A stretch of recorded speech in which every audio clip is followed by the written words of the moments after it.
Good morning, everyone, and thank you for joining us for the Western EIM Resource Efficiency Evaluation Enhancements Phase 2 Stakeholder Call. My name is Isabella Nicosia with ISO Stakeholder Affairs, and I'll be facilitating the web conference today. Today, we will be discussing the straw proposal for this initiative. The proposal, along with the presentation we'll be going through today, is available out on the California ISO website on the WEIM Resource Efficiency Evaluation Enhancements Initiative webpage.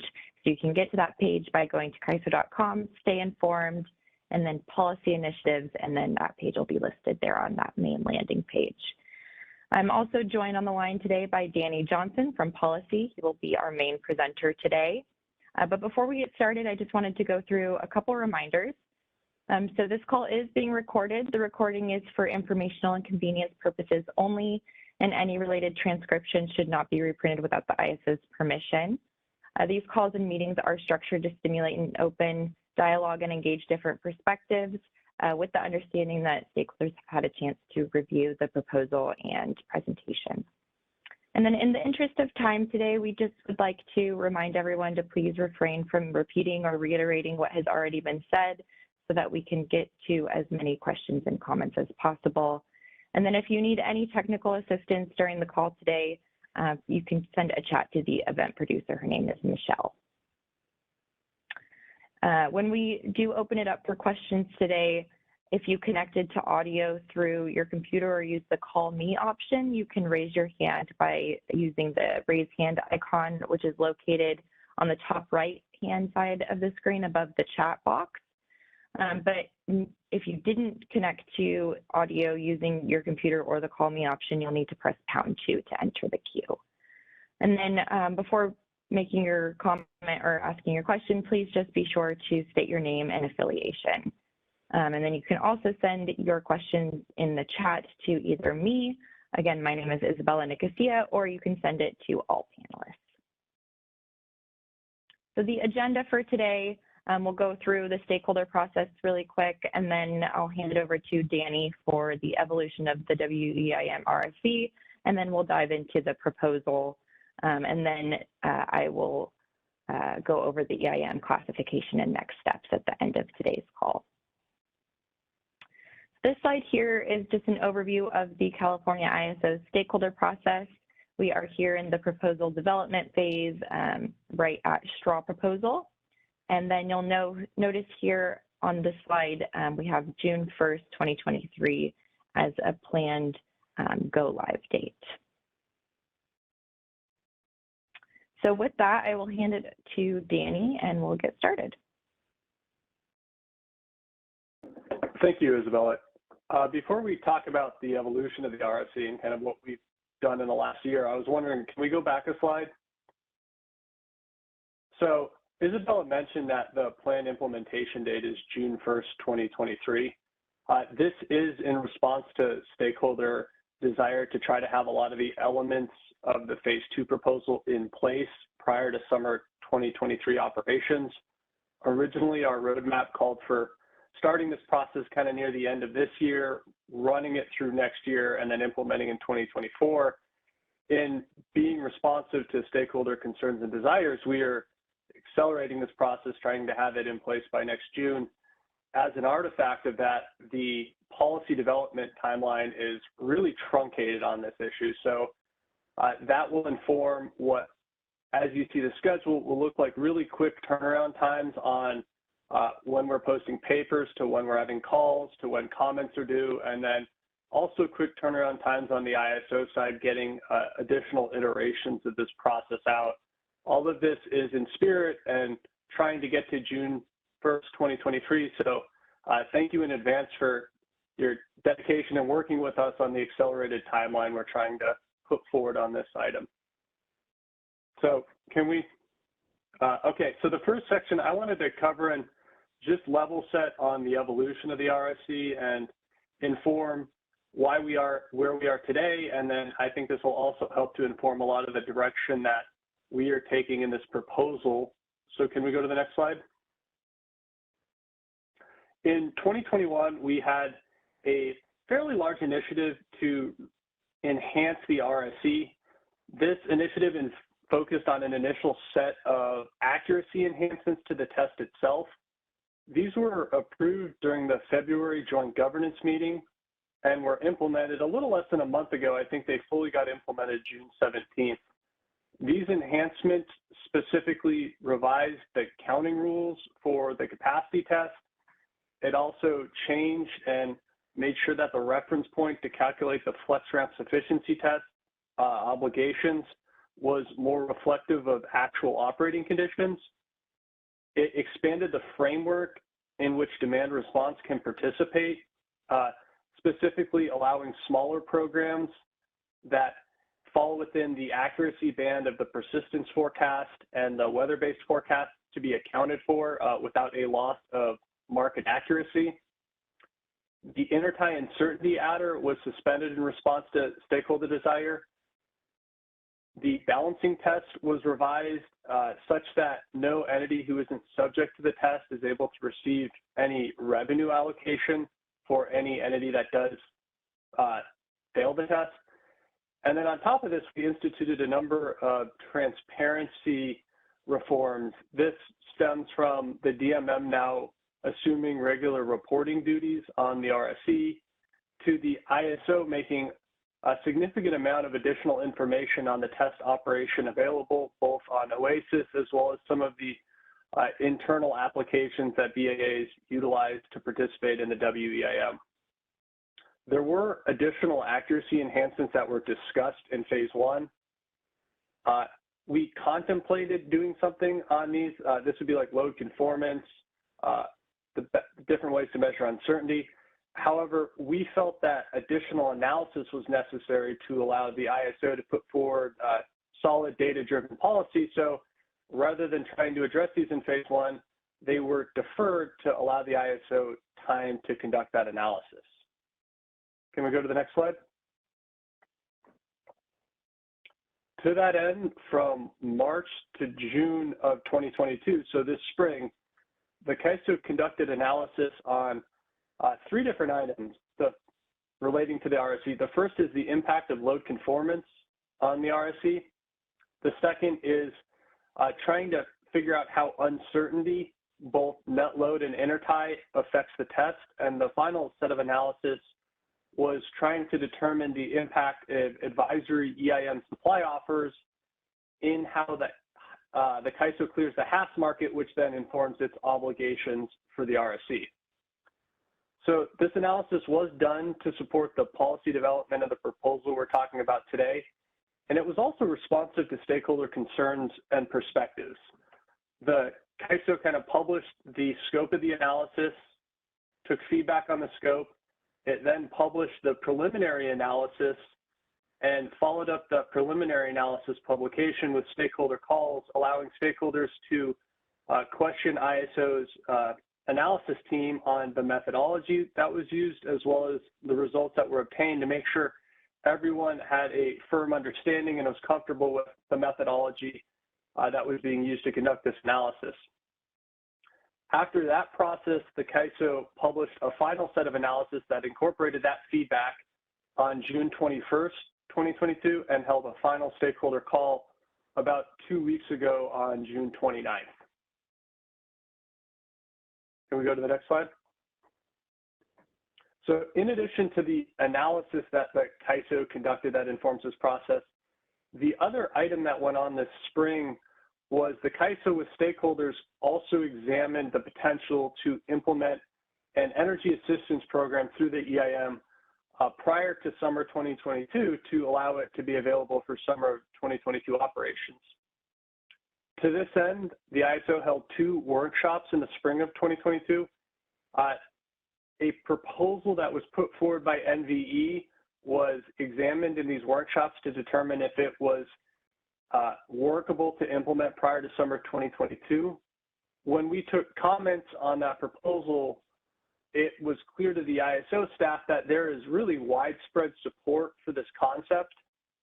However, additional policy development work was necessary to figure out the best way to implement this type of assistance program, whether it be through the market or administratively, how we might want to allocate the energy that's derived from this type of assistance, as well as a number of stakeholders raised a concern about this type of policy and functionality being leveraged or being misused, and so they were proposing some rule set to prevent misuse, which I think the ISO is also open to. So with all of these things, we thought that we needed to not implement something prior to summer 2022.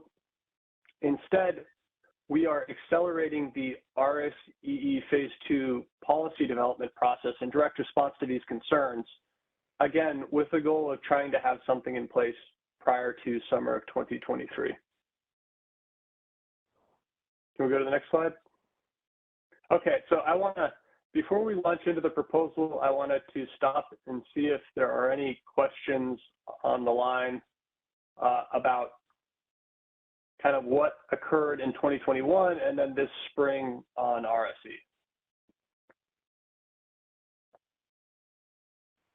As a reminder, you can raise your hand by pressing the raise hand icon located above the chat window. And if you did not connect to audio through the WebEx, you can enter the queue by pressing #2.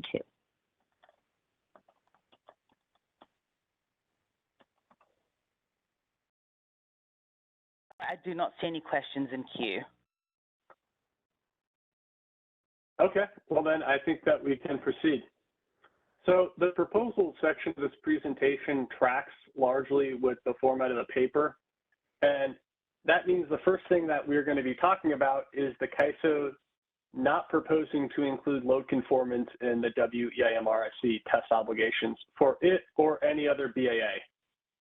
A little background on this topic: this was one of the elements that was pretty heavily debated in Phase 1.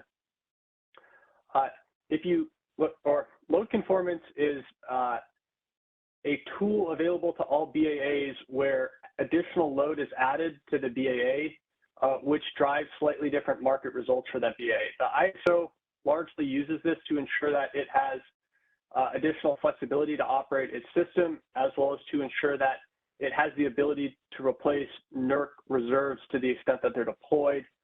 Obviously, system operators also retain the ability to use load conformance for whatever reliability reason they deem necessary.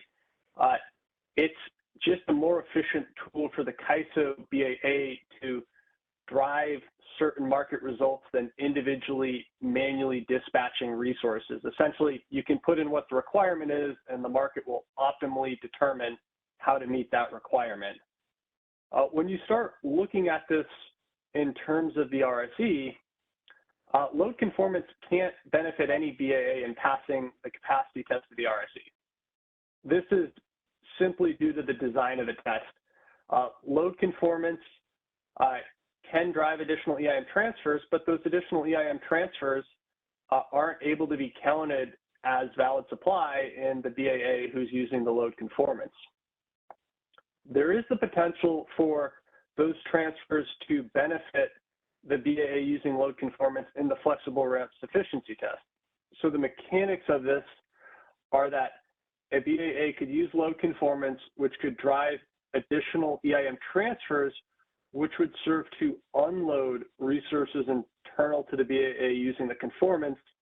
That unloaded capacity then is shown as additional upward flexibility to meet the flexible ramp sufficiency test obligation. So that's, in theory, how it could benefit a BAA in passing the flex ramp portion of the RSE. We took a look at this in Phase 1 and did a really small study on July 9th of 2021, which was a stress system day. And we confirmed that this does happen. The use of load conformance does result in incremental WEIM transfers. However, it was nowhere near a one-to-one relationship.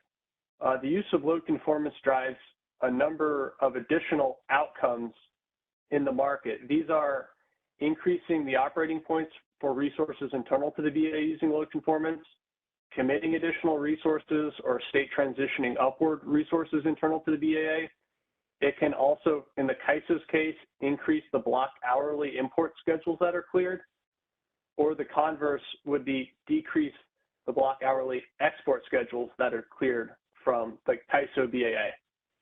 So given that we didn't know what or we know that there's some type of impact, but we at that time didn't have a good way to estimate and routinely put that impact into the RSC as an obligation, we deferred this to that March to June of this year analysis that the ISO conducted to more fully understand the impact of load conformance, and to the extent that that analysis highlighted a problem, figure out how we could accurately try to account for the impact of load conformance. Can we go to the next slide? So what that analysis found is that load conformance in the Kaiser BAA does not benefit the Kaiser BAA in passing the RSC. The analysis looked at 16 stress system days in the summer of 2021, as well as I think 3 winter days in January of 2022. And what it found is that when load conformance is used, the most typical outcome is upward dispatch of resources internal to the Kaiser BAA.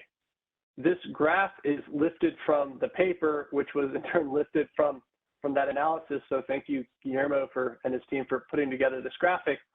But it shows that if you look at the bottom blue point, that's no load conformance, and you see the upward, that arrow over to T plus M, that's the upward flexibility with no load conformance. You use load conformance, you have a higher upward starting point, and especially in stress system conditions, you reach the upper economic limit of those resources often when you use load conformance. So the slope between the point on the left and where the arrow ends at T plus M on the right is effectively the upward ramping capacity for each resource in the FlexRamp sufficiency test. So the Kaiser's use of load conformance was resulting in less upward flexible ramping capacity for resources internal to its BAA. So it still did drive additional WEIM transfers, but when you look at the volume of those compared to the upward dispatch of resources internal to its BAA and where their subsequent upper economic limits are, the net is a reduction in flexibility for Kaiser passing the FlexRamp sufficiency test of the RSC. This result, I think, makes sense. I think it does clearly try to illustrate that the Kaiser BAA was not using load conformance to pass the RSC. I think the Kaiser BAA has maintained through this process that it uses it for other reliability reasons, and I think going forward it would continue to use load conformance if necessary, but at least from our understanding of this analysis, it does not systematically benefit the Kaiser BAA or really any other BAA in passing the FlexRamp sufficiency component of the RSC. Can we go to the next slide? The other thing that is worth noting that I took away from that analysis is that even if there was consensus that load conformance should be added, I'm not sure there is a way to accurately try to predict and have an adder for what the impact of that load conformance is. This graphic, again, was pulled directly from the analysis, so thank you to Guillermo and his team. But it shows that at varying levels of load conformance, you can have huge spreads on the volume of EIM transfers that would come into the Kaiser BAA, advisory EIM transfers. I think given this, again, it would be very difficult to try to accurately say if the Kaiser is using 1,000 megawatts of load conformance, what would even be the appropriate adder to the Kaiser BAA. It's definitely not one for one. I mean, in some cases, 1,000 megawatts of load conformance results in 0 or near 0 additional transfers. Some cases it's almost 1,000 at the complete outlier, but as you can see, the spread around the median, which is the blue line, is quite large, which again, to us at least, makes this hard to predict and accurately try to account for, even to the extent there was a desire to account for it. So I'd like to stop there and see if there's any questions on this topic. I know this was, again, an item that had quite a lot of discussion during phase 1, and I don't want to do it disservice by not allowing robust discussion at this point on the Kaiser's proposed direction.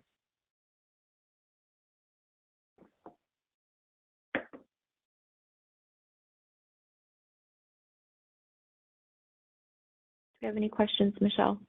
There are currently no questions in queue. Oh, I see Jeff, maybe? Jeff just popped up. Yeah. Yep, I just saw Jeff raise his hand. I will unmute you. Jeff, your line is unmuted. You may go ahead. Thank you, and good morning, Danny. It's Jeff Spires with PowerX.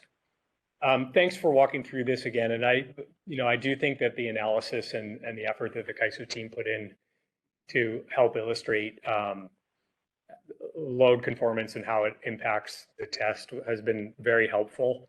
And I think the one conclusion that you mentioned that I think is clear from this chart and some of the other things you pointed out is that load conformance doesn't produce a one-for-one impact on EIM transfers, and I think that that's understood, and the analysis helps support that. But in our view, when we still look at this, I think it's still pretty clear that the conformance does have an impact on the EIM in terms of increasing the quantity of transfers.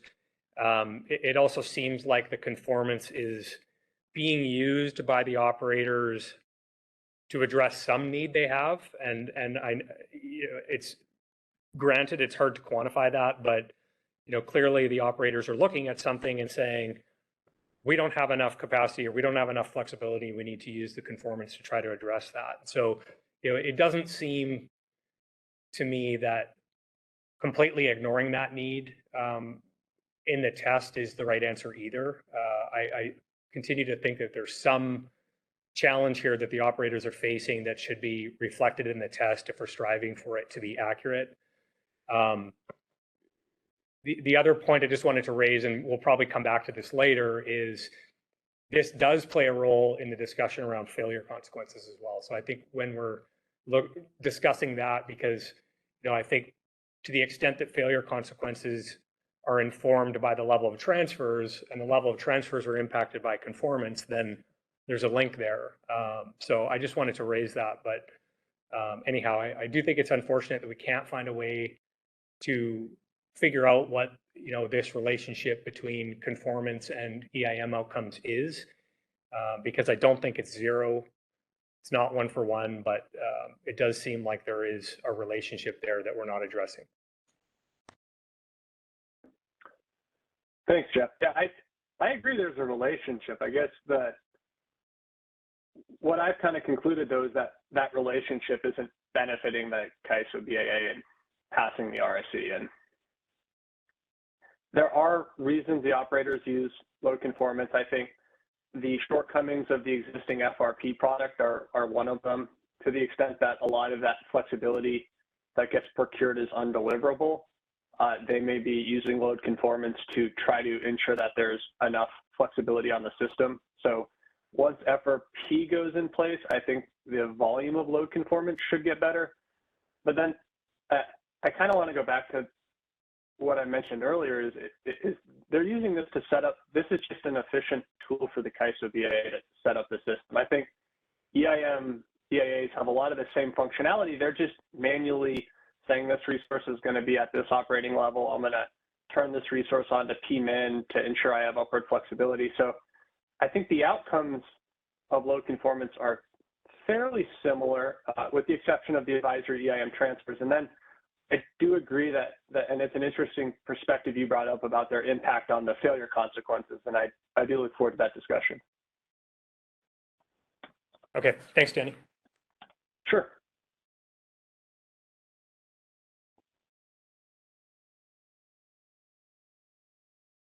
Any other questions? I think, yeah. Well, I think internal, I think Guillermo wanted to add something. He just pinged me. Hi, this is Guillermo.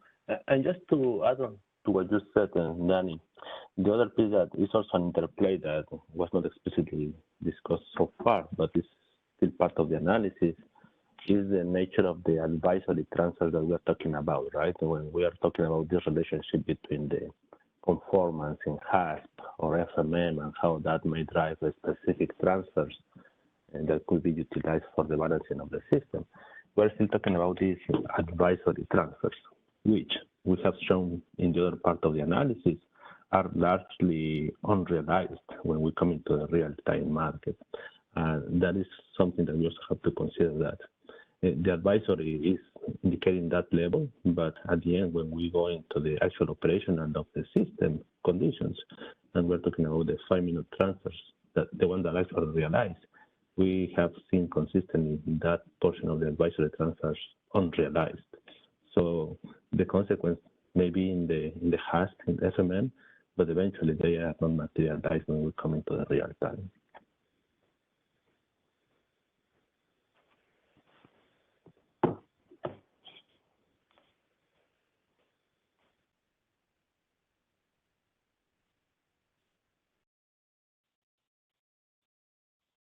All right, I don't see any additional questions in queue.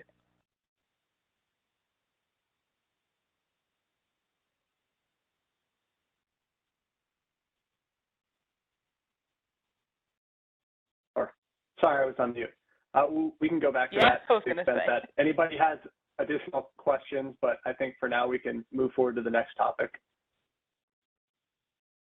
So the next topic is this dynamic that we uncovered in phase 1, where access to WEIM advisory supply offers in combination with real-time self-schedules out of the Kaiser BAA results in the Kaiser BAA clearing additional LPT exports through its HAS process. These obligations are added to the Kaiser BAA RSC requirement. They get accounted for in the NSI. However, the supply offers are not counted as BAA supply. The analysis that Guillermo and his team conducted shows that this interaction is a little bit all over the place, but when it does occur, it can lead to hundreds to over 1,000 megawatts of additional export supply that gets added to the Kaiser's RSC obligation without obviously being able to count that supply that enabled those exports in its supply stack. This then has the potential to create reliability issues and the need for LPT curtailments to the extent that the Kaiser BAA would fail the RSC and have its incremental WEIM transfers limited, and those incremental transfers were what was actually going to be supporting those LPT exports in the first place. So this is a dynamic that we are trying to unwind. We are proposing to only account for a portion of the LPT exports the HAS process clears from the Kaiser BAA and its RSC obligations, and really to account for what the Kaiser believes it can support from the supply within its BAA itself. Can we go to the next slide?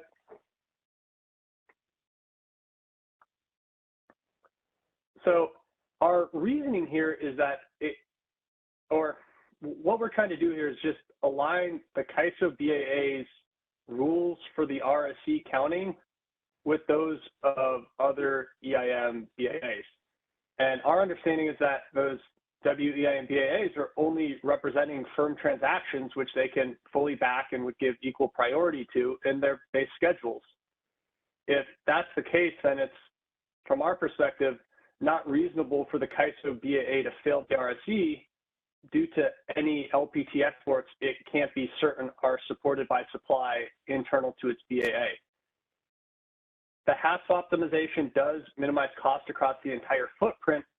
I think if you took a more narrow view of this and the Kaiser was running this just to ensure its own BAA had adequate supply and it didn't have this wider footprint in the optimization, it wouldn't be clearing LPT exports if that meant risking its own BAA load or the PT exports that it would fully stand behind that qualify under the Kaiser BAA's existing PT export rules. This framework is really pretty clear in our tariff and our BPMs. The load and Kaiser BAA load and PT exports have different market scheduling priorities than LPT exports. And again, this just gets back to there isn't equal priority between Kaiser BAA load and PT exports and LPT exports. If that's the case, then it again gets back to it being unreasonable for the Kaiser BAA to be failing the RSC due to these LPT exports being added to its supply or to its test obligations. All this being said, I think if we get this right and the Kaiser is being tested on the exports that it can support from its BAA, when we actually are running the EIM, I would expect a lot of those HASP exports and those LPT exports to be deliverable simply because the Kaiser wouldn't be getting inappropriately limited from participating in the EIM and getting those EIM transfers that could eventually go to support those HASP exports. To this end, the Kaiser would plan on carrying reserves for LPT exports. We still want to the greatest extent possible, honor our LPT exports. However, we don't think that it's appropriate to be failing the RSE due to those LPT exports. Can we go to the next slide? So if the Kaiser doesn't count the full spectrum of LPT exports, specifically the ones that would be causing it to fail the RSE in its RSE obligations, then there's a potential for an asymmetry to be created with how WEIM entities would count the export supply in their RSEs. We would propose that any reduction that gets applied to the Kaiser BAA's obligation also is mirrored on the self-scheduled exports in a pro rata basis that go out to EIM BAA. So if the Kaiser thinks there's 500 megawatts of LPT exports, which it wouldn't have cleared if it was a BAA-only market optimization, and we reduce the Kaiser BAA obligation by 500 megawatts, the exports would also have a 500 megawatt reduction on what can be shown as essentially confident firm type supply in the base schedules of WEIM entities. This makes sense to us, at least. It gets back to the Kaiser BAA trying to support as many of these LPT exports as it can responsibly from its BAA.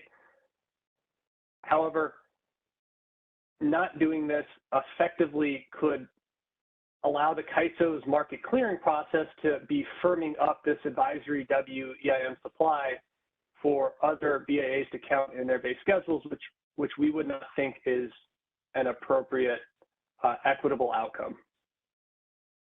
So I'd like to stop there and see if there's any questions on the proposed treatment of RSE counting.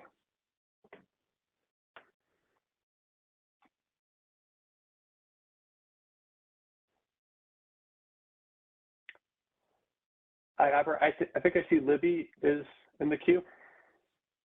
Yep, I will unmute her. Libby, your line is unmuted. You may go ahead. Hey, Danny. This is Libby Kirby from Bonneville. I just have one question.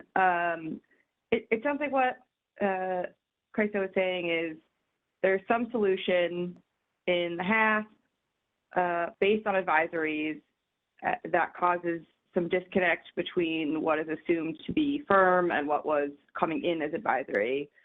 And so the proposal is to adjust what counts in the RSE. Did Kaiser consider trying to change the way the HASP makes that decision instead of, like, it feels like there's an issue upstream and we're trying to correct it downstream because of that downstream impact. Does Kaiser consider if there's any way to deal with it upstream, or does that sort of like break the, you know, I can imagine that like, well, the only way to fix it would be to break the fact that it's trying to meet like, you know, load gen balance or something, but was there any consideration in trying to like deal with it at the upstream source of the issue as opposed to just trying to like adjust the outcome? Yeah. Thanks, Libby. We did consider that, and I think the mechanism that would occur by is the Kaiser in the HASP run would zero out its ETSRs and just be clearing with no connection to the rest of the EIM. That would give greater certainty of what the Kaiser's test obligations are. There's a huge downside with that, though, and that comes in market efficiency, right? The Kaiser is one of the largest BAAs in the EIM. Kind of zeroing out all its transfers could lead to some fairly inefficient unit commitments elsewhere within the EIM that wouldn't be needed once those transfers are then relaxed and that Kaiser is fully participating back in the EIM with its full transfer capability. Yeah, absolutely. That kind of defeats the point of solving for the market if you can't do anything with anyone. That's where we landed, unfortunately. Okay. But that was the only, that was like the only option that was determined, was like either you have to zero out everything or you have to move to sort of the downstream impact. Or the other option would just be not granting hourly schedules out of the HAS process. Which again kind of defeats this. But that's like I think a lot of our neighbors rely on those hourly schedules because that's the Kaiser's equivalent of the hourly bilateral process, and so we didn't want to cross that bridge either. You're right, it's kind of a downstream Band-Aid on just the way the market is efficiently running. Mm-hmm. Okay, that's fair. I just wanted to make sure that it doesn't surprise me that somebody somewhere decided to think about that already, but just wanted to hear. Thanks. Thanks, Libby.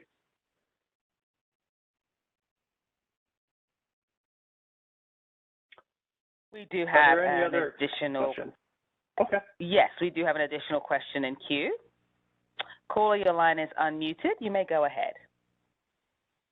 Hey, Danny, this is Michelle Keto from the CPUC. Hey, I have a question about T-40.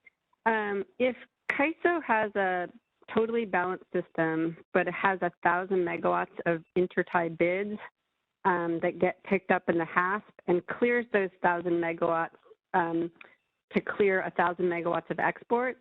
So Kaiser is balanced, but it has HASP bids for 1,000. It clears 1,000 of exports. But let's say at T-40, they don't do their transmission tag. So in that case, does Kaiser fail the RSE, or do you cut the exports for purposes of RSE? I think that's a valid question, and it's something that I've at least wrestled with, and I think it's a timing issue. Right now, on principle, I think it would make sense to cut an equal share of LPT exports that could have been facilitated by those imports. The issue is at T-40, that's also when the binding RSE run is run. I think once FRP goes in place and we have the final binding RSE at T-30, there could be an opportunity to kind of effectuate that scenario you just laid out. But even then it's hard because there's a equal cut on the LPT exports that the EIM entities are using, and their ability to adjust their base schedules in that window may be limited. So maybe the happy path is those type of LPT exports don't have to get pro rata adjusted on the EIM entity side, but it's something worth thinking about at least.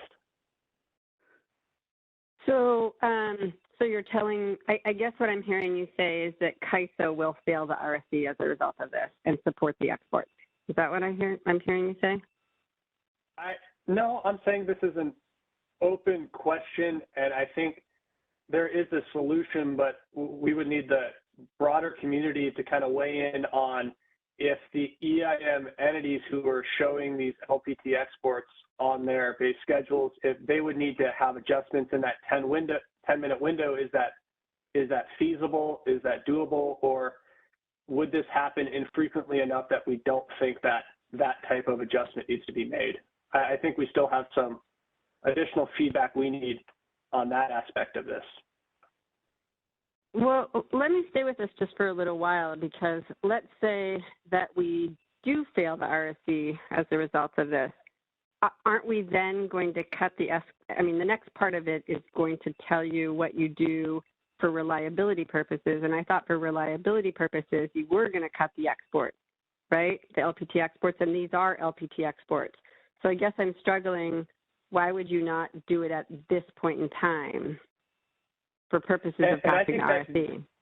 Gets into our ability not to cut LPT exports. We, to the maximum extent possible, don't want to cut LPT exports, and we do have operational practices such as utilizing reserves and backfilling those with load if possible that we could use in this type of emergency circumstance. Okay. Still want to stay with this for just a second. So even though those those intertie imports aren't being used to serve California load, you're still going, let me go a little further. You're still potentially going to say California fails the RSE because they're supporting 1,000 megawatts of exports. Then we fail the RSE, then you impose penalty provision, so we pay the cap to effectuate these transfers. I guess I'm having trouble with this, or we might actually, start up the bugs, right? Because we failed the RSE, we go into we arm load, we start the LPT exports, all because of this. So we're going to be firing up our bugs in California to support the exports? A couple things to unpack. First, bugs. I'm not familiar with the jargon. Okay, backup generation. So I'm saying once we go into these emergency provisions, California has all these things that they're going to do to try to avoid it. And it strikes me that we're going to be, asking for demand response. We're going to be calling emergencies, all because we're supporting exports. So I guess this is not the way I read this. I thought what I read was you were going to make sure that we pass the RSE with our own resources, and here that's not what I'm seeing at all. So, no, and maybe we're cross-talking a little bit, Michelle. I think that's the desire. I think there is a piece on the other side of this on entities who rely on those LPT exports and how they are accounting for them that we have to figure out before we can fully say that we would account for these LPT exports. Okay. I think but in even principle before what you're that, saying right makes now, sense. The CAISO as a BAA shouldn't fail the RSE due to clearing LPT exports that it doesn't have supply internal to its BAA to support. Okay. So then going back to this, I don't understand why CAISO wouldn't say CAISO would not fail the RSE because of the circumstance I just laid out. And I'm not disagreeing with you, but then if we just say that and the final test is at T40, are we haircutting the LPT exports without any chance to revise the schedules and then propagating and other BAAs are failing? Is there an opportunity for the other BAAs to cure up their issues? Do we even need to cure that, or do we even need to figure out if there's adjustments that have to be made on the other side of those LPT exports should the CAISO do this? Is I think what I would be looking for feedback from others. Yeah. Right. But Danny, I thought we were separating the question of whether CAISO failed or passed the RSE from what happens about whether we cut the exports, right? So the first thing is, does CAISO fail the RSE because of this? And so that's what I'm trying to figure out. Does CAISO fail the RSE because those imports didn't tag at T-40, regardless of whether they flow? And what I'm saying is the CAISO should not fail the RSE due to clearing LPT exports that it can't guarantee from supply internal to its BAA. So your example's correct. And I'm not talking about cutting the LPT exports. I'm just talking about the RSE counting rules on the LPT exports on the other side of that adjustment to the CAISO BAA if it had to occur. Okay. So I think I'm agreeing with you, Michelle. Yeah. Okay. Okay, so now you're saying, so we're saying that CAISO would not fail the RSE because of the circumstance I just laid out then. I don't think the CAISO should fail the RSE because of the circumstance you laid out. I think there's additional work to be done figuring out what happens to the other side of that LPT export obligation in terms of the RSE. Okay, perfect. Okay, thank you.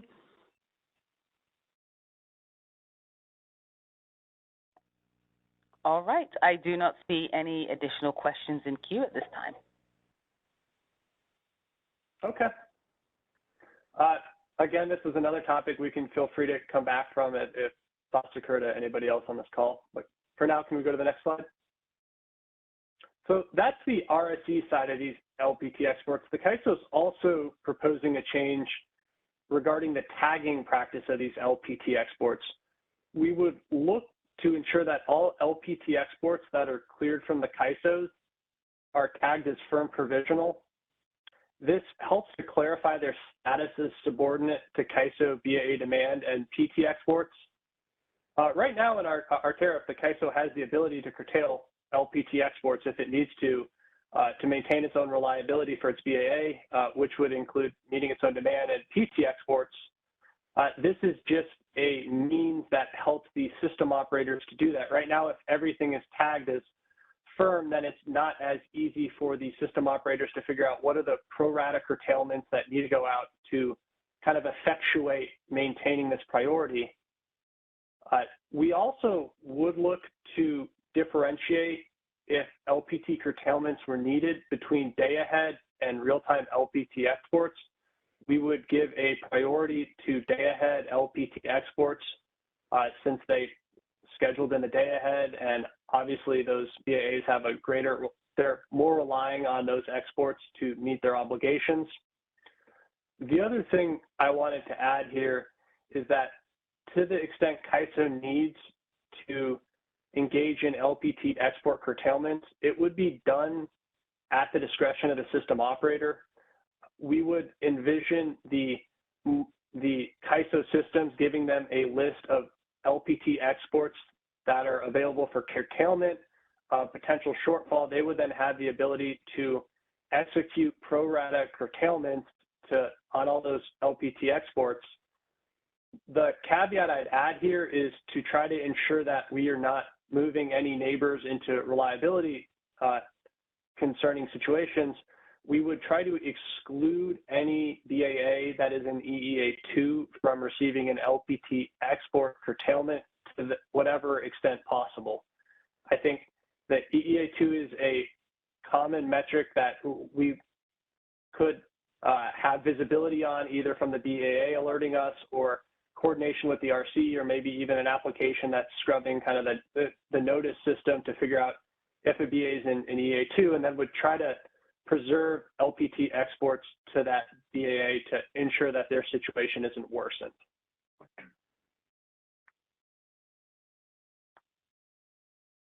I'd like to stop here again and see if there's any questions. Oh, I see Jeff. All right, one moment. Jeff, your line is unmuted. You may go ahead. Thanks. Hi, Danny. Jeff Spires with PowerX. Just a few thoughts on this and the other element of this part of the proposal.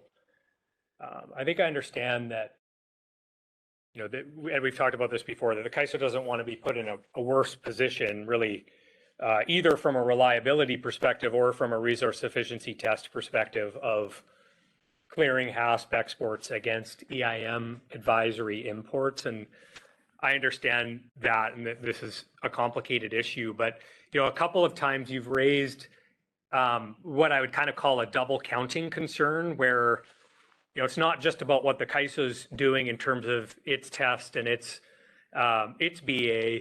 You could potentially get into a situation where KISO's clearing exports that are supported by advisory EIM imports, and those export transactions end up being delivered back to potentially even the same BA that was providing the advisory EIM delivery to the KISO. And so I think that we really need to think through the transparency of this proposal, because in my mind, it's really an important element of the design if we're going to find something that is workable under this approach. And so I think to achieve that, a couple of thoughts. One is firm provisional is not something that I think is regularly used by most entities in the West.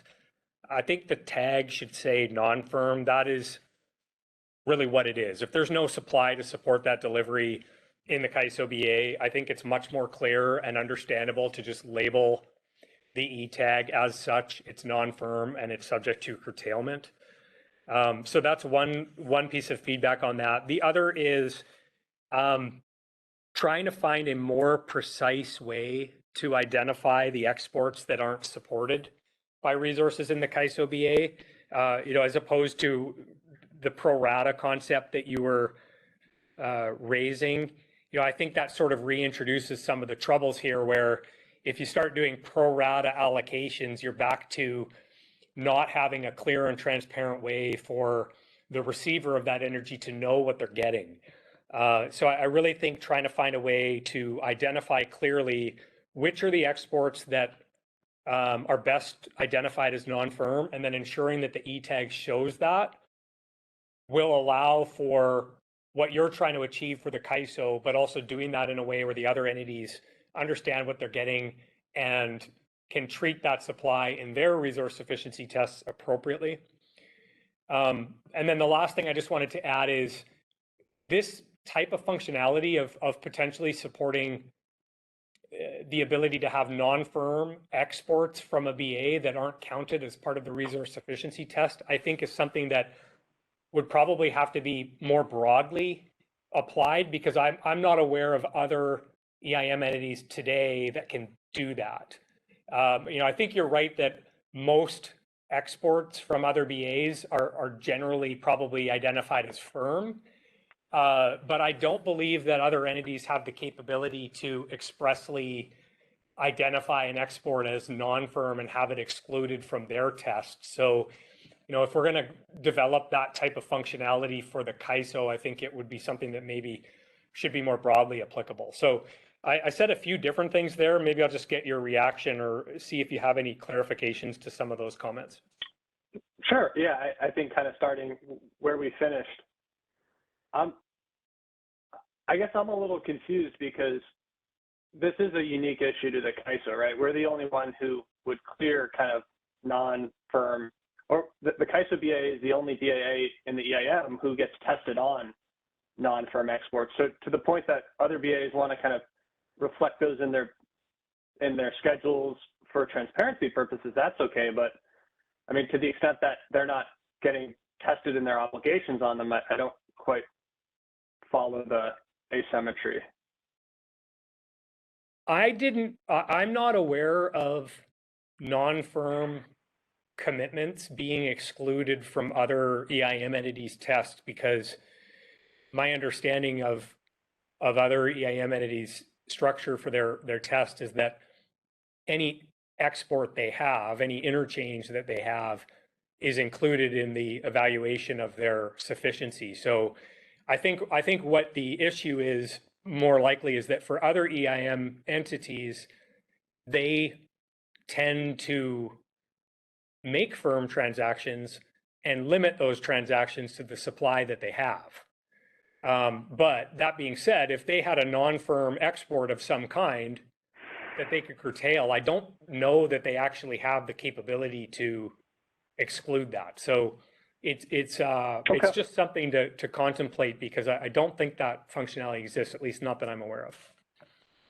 Okay, yeah, I think then if that's the case, if other BAAs are being tested on non-firm exports, then I think that they should get similar treatment of not being tested on non-firm exports. The trick then goes back to identifying who might be counting on those imports in their supply test. And I think in the EIM construct, since it's bilateral and you know who, or not the EIM, the bilateral construct, you know who's on the other side of that tag, that may be doable. One of the other points you mentioned is kind of trying to in a more targeted manner, figure out which LPT exports should be cut. And I think that's something that we are going to struggle with.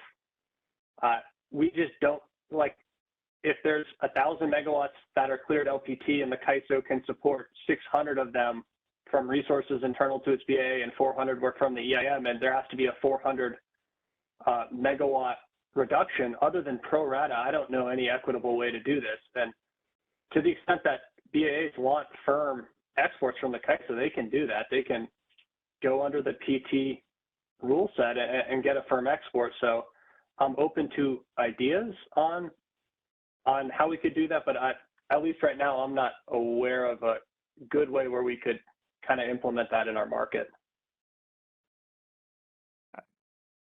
Okay, I understand the complexity of that. I think, number one, starting with, you already have, as you mentioned before, existing levels of curtailment priority. So probably starting with trying to determine which are the categories that we're concerned with here. Is it real time only? Is it some combination of day ahead, real time, or, you know, et cetera? That's part of it. And then I think the second element would be, can you further differentiate within? So let's just say we're focused only on incremental exports that clear the HASP. Can you narrow in further on something like price and say, well, if they're the self-schedules or the highest price, they're higher priority. If they're the lowest price, then they would be curtailed first or something like that. Okay, yeah, that's actually good. The day ahead real time is something I was thinking, and maybe I wasn't clear. We would try to extend that to the adjustments. And then I had kind of implicitly thought that obviously the exports that cleared as non-self schedules would be curtailed from an accounting perspective first. I was thinking of more of the pro rata on the self-scheduled exports themselves in the real-time market only. But your concerns or the points you're making are really helpful, and I think that we can incorporate that. Okay, thanks, Danny. I'll let others chime in. I just, you know, the high-level point is that transparency is something that I think is missing today in terms of how, you know, even setting aside the sufficiency test, just evaluating the nature of some of these transactions. And so it's an opportunity here to achieve better clarity about that at the same time of trying to address the specific challenge that we're talking about in the context of the sufficiency test around the treatment of those transactions. And I think trying to make sure that we don't lose sight of that transparency objective as part of this is something that's really important. So appreciate it. Okay. Thanks, Jeff. Hey, Danny. Hey, this is Brad Cooper. I just wanted to add on, you know, I can appreciate that other BAAs, you know, the view that they should be able to designate a lower quality exports as not to count in the RFC. I don't want to say non-firm because I'm not sure, you know, we'll consider that suggestion, but what we'd heard from our operations is they thought the firm provisional was appropriate, but, you know, we can talk more about that. But, you know, the difference, though, between other participants and the ISO is they can decide what exports they put in to have the RFC consider, where, you know, our market clearing doesn't allow us to do that. The HASP doesn't allow us to do that. You know, there's no RFC constraint in the HASP. So we can have exports that make us fail in the HASP, in the RFC, and, you know, there's nothing that BAA operators can do about that, you know, in the market. Thanks. All right, we are moving to the next question in queue.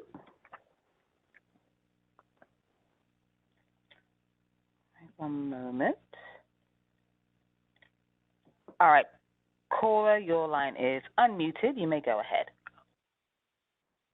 Hey, Danny, this is Michelle Keto again from the CPUC. Just a couple of questions. Sorry. One of which is, you said that you would not want to do this if the other balancing area were in an EEA2, but what about if California is in an EEA2? What would occur then? If California was an EEA2, then it would be a system operator decision on if they need to start curtailing LPT exports, if they want to arm load. I think that's a little bit separate, though, than RSC counting. Okay, but aren't we beyond RSC counting? Aren't we now talking about actually cutting the exports? Or you just, yeah, I'm confused. So this specific slide is a little bit outside of RSC. It's just trying to, through the stakeholder process, change the tagging rules and make clear that these LPT exports would have different tags. So you are right that we kind of moved beyond RSC counting. This is a change that we think more clearly kind of reflects the priorities identified in our tariff, and then also would help to make our system operations, or would help system operations in making curtailments. Because right now, if everything's tagged as firm, it's a lot more difficult for them to try to aggregate what are the actual LPTs that are tagged as firm, and then how are you going to be making cuts to those LPTs? So we're trying to just standardize this process and get it into the light transparently. Okay, I guess I was looking at the last bullet, which says would strive to exclude from curtailment LPT exports to a BA in EEA2. So I'm just trying to clarify that if they're in an EEA2, so you're saying that the operator would view non-firm exports to a BAA in an EEA2 at the same level as California load? No, I'm saying that there's a subtlety within the LPT exports that have to be curtailed, where it would curtail maybe real-time self-scheduled exports not into a BAA and an EEA2 prior to the ones into a BAA and an EEA2. Okay, and then there was a part in the discussion where you said you wouldn't actually cut until California was into its contingency reserves. Is that going to be on a subsequent slide? No, this is time to discuss that. We can discuss that. I don't want to create a rule set that constrains our system operators about how they need to operate regarding cutting LPTs or managing their reserves in real time. The priority I want to get across is that in the RSE, like Kaiser, if we get the testing rules right, shouldn't be failing and shouldn't be cut off and be in the situation where it can't support the LPT exports. And then if for some reason that occurs and the exports do have to be curtailed, then it's done in a pretty transparent manner that prioritizes day-ahead LPT exports, then real-time LPT exports, then real-time price bid-in exports in a sequential order, with the one caveat being in that curtailment priority, we would look to ensure that we aren't curtailing any other BAA into a worse reliability situation if they're already in a reliability or an energy emergency. Okay. Right, but I mean, it feels like we should be totally transparent about this, but the paper itself said that California would have to be in contingency reserves, right? But when California is in a contingency reserve, they could be arming load and in an EEA2, right? And if they're in an arming load situation, then you fail the RSE, and so then you don't get access to the imports, right? So I guess I'm trying to figure out the timing of this. So that was a rule that didn't go through in phase one. There was a proposal to auto-fail any BAA that was in an EEA. That was, right. We decided collectively to not go forward with that. So if Kaiser's system operators decide to take those operator actions, it wouldn't change the RSE rules. Right, but the rule that did go in was if we're arming load, right? So let me just walk through. Yeah, if we're arming, did that rule not go through either? No, the arming load one? That was the whole quandary. Is Kaiser's RDRR is a RA supply resource which is used in an emergency, and the deployment of it is as an emergency load modification program, which would trigger an EEA2. But then on the flip side, this is a forward contracted supply that is bid economically, and that's the reason we didn't go forward through that track, is because that's supply that is available for use in the EIM. Okay, so sorry, I was confused. I thought the arm load didn't go. The EEA2 didn't go through, but the arm load did. So you're saying the arm load doesn't. So we won't fail the RSE because we're into our contingency reserves.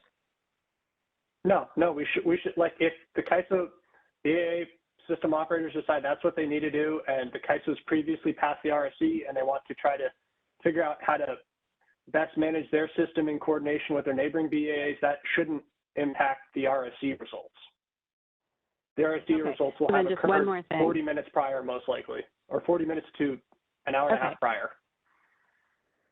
But if we're into our contingency reserves, are we in an EEA2?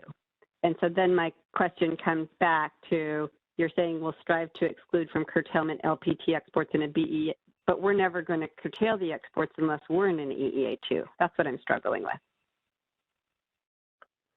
All right, I'm trying to follow. So your concern would be the Kaiser would be managing its operating reserves in certain ways prior to cutting LPT exports?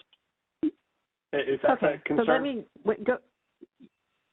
No. So go back to my example where Kaiser is doing fine. It has 1,000 megawatts of import bids in the HAS process, and it clears 1,000 megawatts of exports, okay? At T minus 40, the imports don't tag, and we can debate whether we fail or pass the RSE, but let's say we pass. So now we come into real time, and let's say those imports don't show up, right? So now those exports are still scheduled to float, even though they're firm provisional. But you're saying that we're not going to cut them unless California is dipping into its contingency reserves. But when it dips into its contingency reserves, it goes into an EEA2. So then you're trying to balance a BAA, Kaiser, that's in an EEA2 with supporting another balancing authority, which is in the EEA2, right? So a couple things. If the Kaiser, as a BAA, needs to curtail LPT exports to preserve its reliability and its ability to meet its own demand and PT exports, it will do so.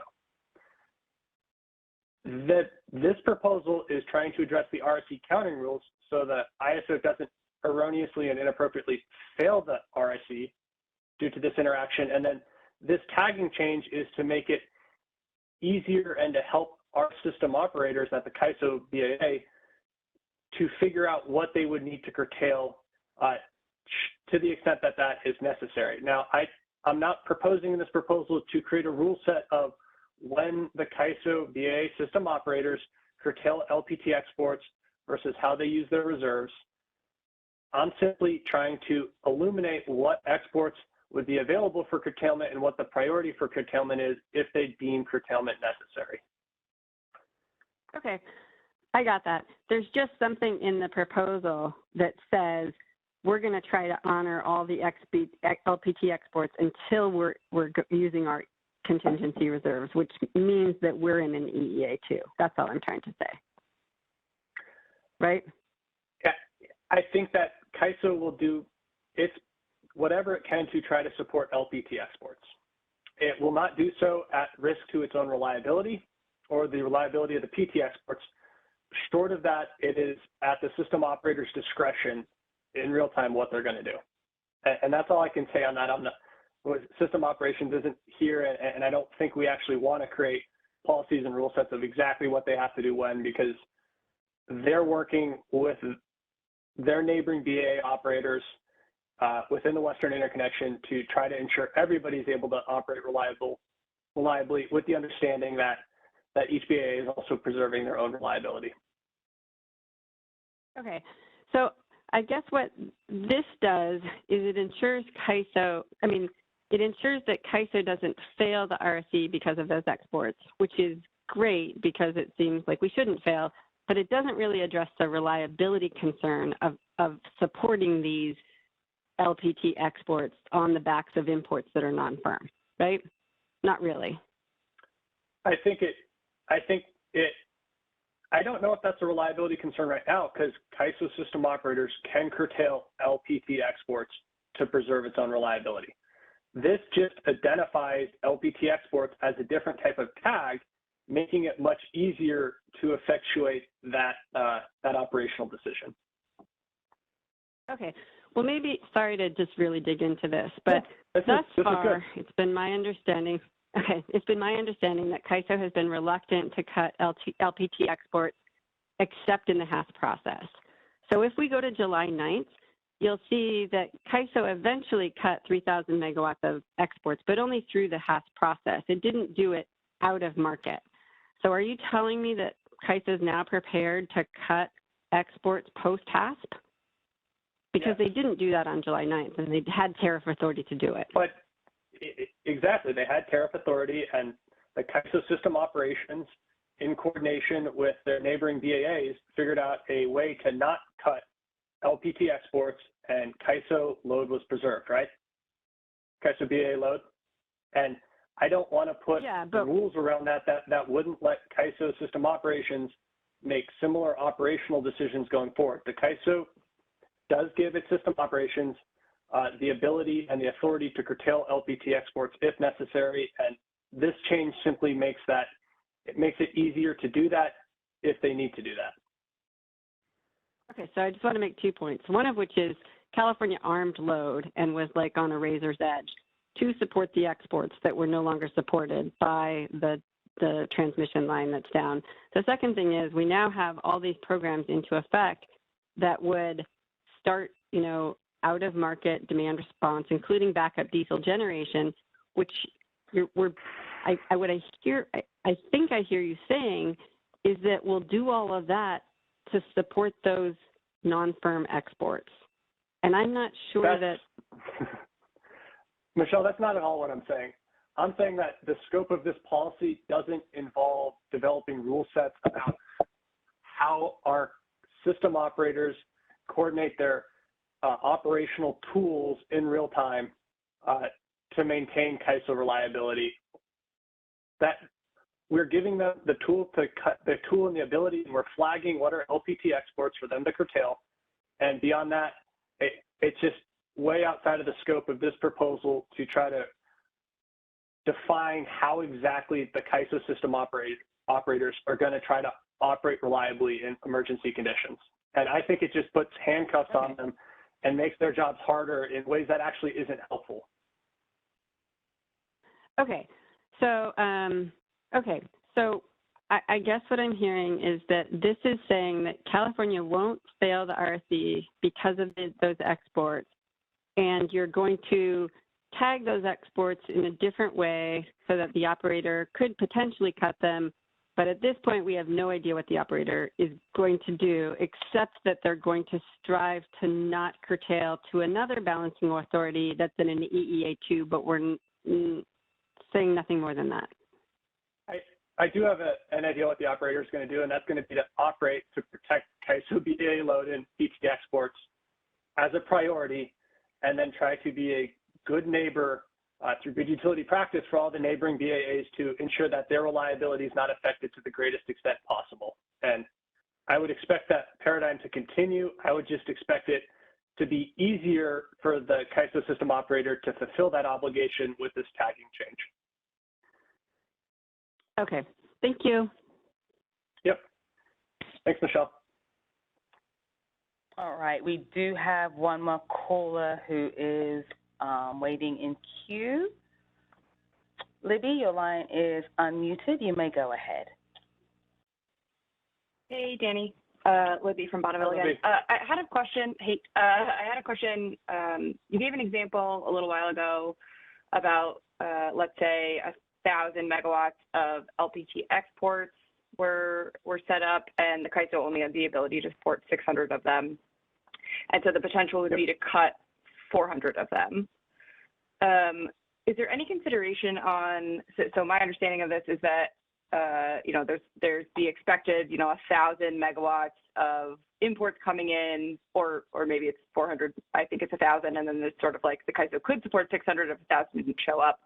Is there any consideration for how much the advisory information changes? So some sort of, I don't want to necessarily add an uncertainty to the pile, but is there any consideration of, hey, that 400, how much is it likely to change by the time you're actually trying to serve it, as opposed to just assuming, oh, well, none of it has the potential to show up. We can only handle, we can definitely serve 600, and so let's assume none of that 400 is going to show up. Is there any consideration to say, hey, 50% of the time, 300 shows up, and 20% of the time 200 shows up, but any sort of uncertainty or distribution or some sort of assumption there. And if that hasn't been considered, that's fine. Maybe just sort of throwing it out that if that's something that would fit into this, or if not, well, maybe.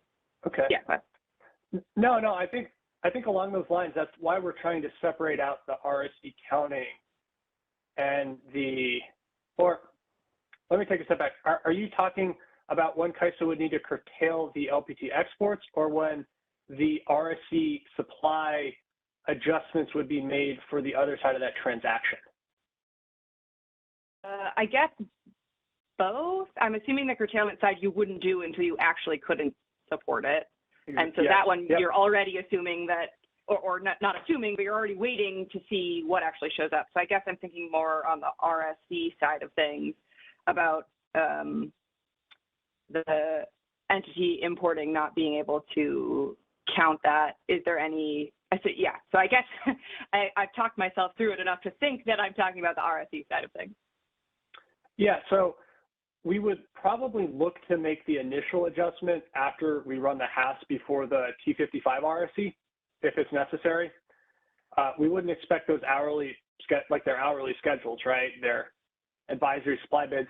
It's a bit of a balance. We could look to make it later, but if you make it after the HAS before T55, that then provides an opportunity for the EIM BAAs to know that their obligation has changed and to cure against it. So okay. I think we could wait longer. I'm not sure if, like, I'm guessing that would probably be outweighed with like having a fixed target for the EIM BAA to adjust for. And then this gets back to the point Michelle raised earlier about like the Kaiser intertie schedules at T40. That's an additional wrinkle that, is it even worth making adjustments after T40, between T40 and T30? Is there sufficient time for an EIM BAA to make additional RSC adjustments? After that, do we agree that this is infrequent enough that we shouldn't be having to address that?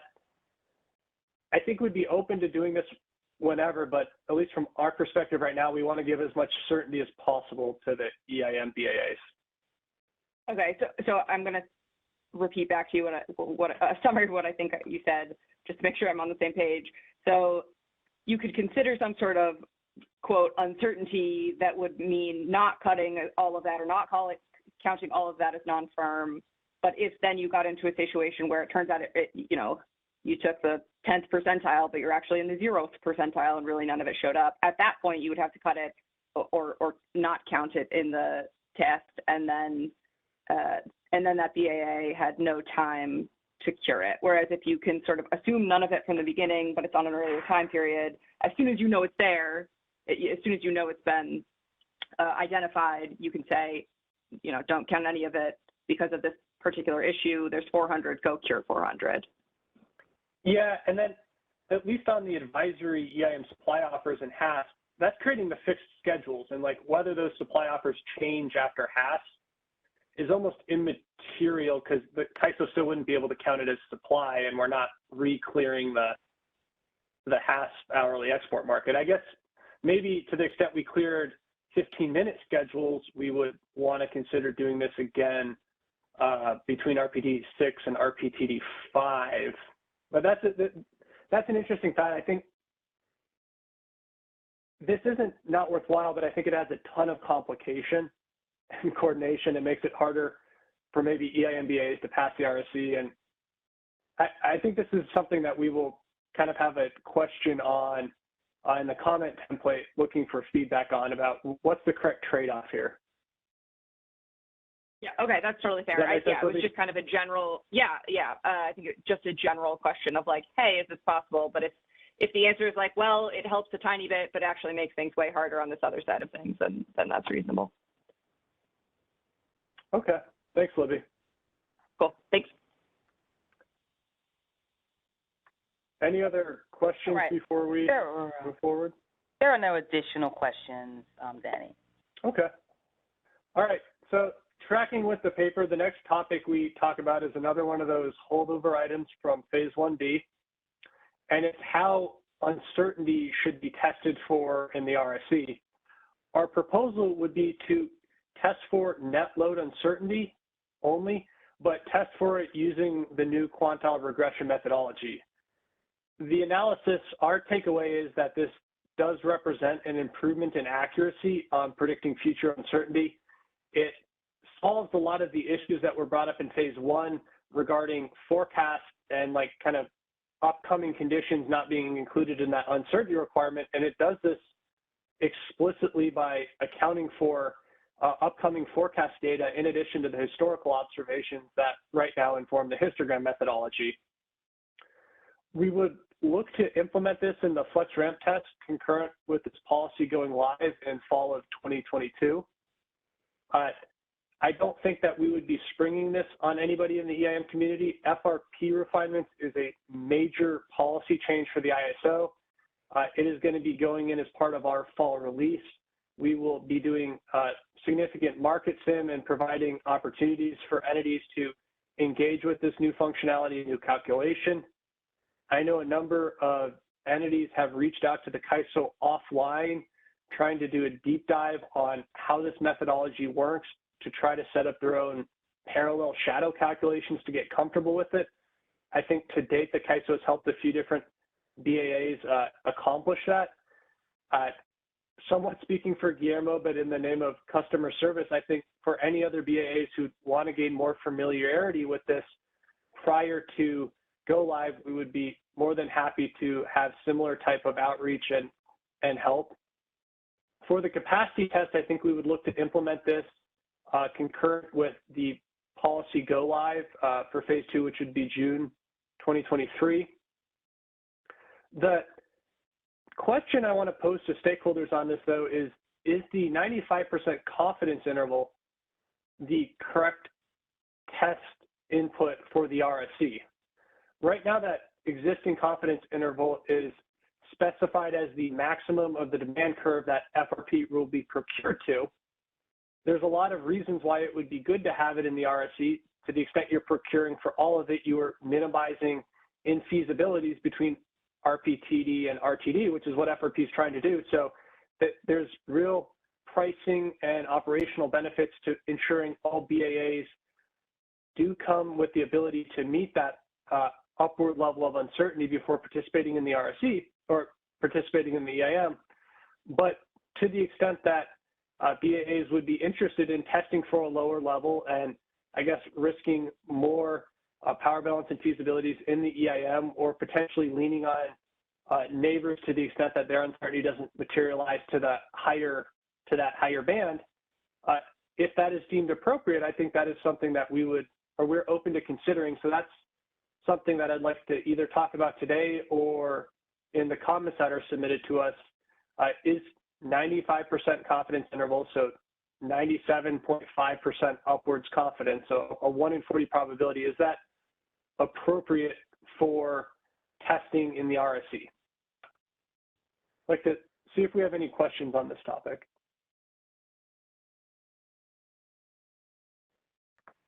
There are currently no questions in queue.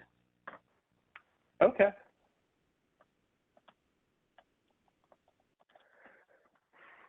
So can we go on to the next slide then? The other half of the uncertainty question is what should be done on intertie uncertainty. And our proposal is to permanently remove the adder for intertie uncertainty from the RSC. The analysis that was conducted this spring, to us at least, shows that the metrics for estimating intertie uncertainty are suboptimal, I think is a fair way to characterize it. It's really this situation where you're trying to estimate future uncertainty, so you want your data observations to look like the future conditions you're estimating for, so that naturally creates a somewhat limited sample size that you're statistically trying to use to inform your estimate. And then you're estimating to really, really high confidence levels. So again, that 97.5% upward confidence. This ends up, when uncertainty happens, there's usually a few events that are kind of in that outlier region. Some of them get cut off, some of them don't. And then the future uncertainty requirement is, for the vast majority of the time, in gross excess of the uncertainty that materializes. But then when uncertainty does materialize, it's in excess of what that requirement is, since that requirement cuts off a few of the events that kind of inform that outlier occurrence. Given this dynamic, kind of just the inherent suboptimal nature of this calculation, and the lack of any correlation to observable system conditions that could inform when uncertainty may occur more often, we are looking to not go forward with the intertie uncertainty adder the other thing that informed this decision from the Kaiser's perspective is the change that was made to the intertie tagging obligation for the Kaiser BAA. The Kaiser BAA now has an e-tag requirement on all intertie transactions at T40 to be counted in the RSE. We think this fairly similarly situates the intertie supply that is shown for the Kaiser BAA with the intertie supply that is shown on the base schedule submitted by the EDAM entities, which again equally positions all parties in the occurrence of intertie uncertainty, which we've kind of established there's not any good way to routinely estimate. Given this, our takeaway is just it's not going to add accuracy to the RSE to try to test for intertie uncertainty at this time. I'd like to see if there's any more questions on this topic. There are no, oh wait, there is one question in queue. Okay. Caller, your line is unmuted. You may go ahead. Hey, this is Michelle again from the CPUC.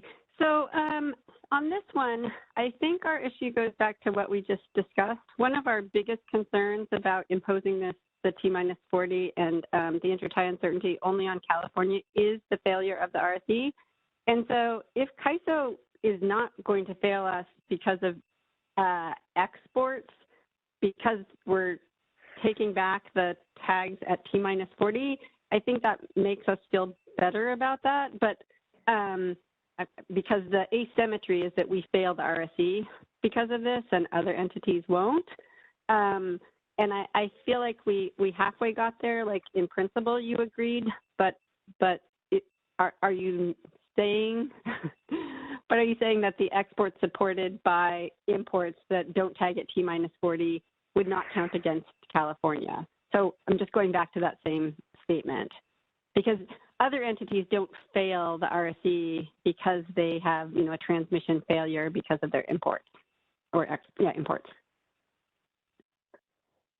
Yeah, so your concern would be that a BAA could have a tagged supply import on their base schedule, but then at T40, if it does, I guess I'm struggling because the equivalency is having a tag. Right, but do you check base schedule tags? No, and I think that's where you're going, and I think that's something I'd like to open up to the broader stakeholder audience. My understanding is that the EIM BAAs have rules in their tariffs that require the transactions that they're showing to be tagged by T57. To the extent that's existing, I think that covers the gap. If your question is, should the Kaiser also be validating those tags, I think on a principled standpoint, maybe it would make sense to, but that does seem like a large administrative burden. And if these are tagged, I'm not sure what that accomplishes other than kind of making it look equal on paper. Yeah, except that what if we now have all those firm provisionals that you guys are putting on the LPTs, and what if those are in the base schedule? So your concern would be that a BAA would kind of not adhere to the, well, so I think this, to answer your point, we would need to work out the mechanics of exactly how those LPT would be excluded from the base schedule. If this is automatically reflected, that's okay.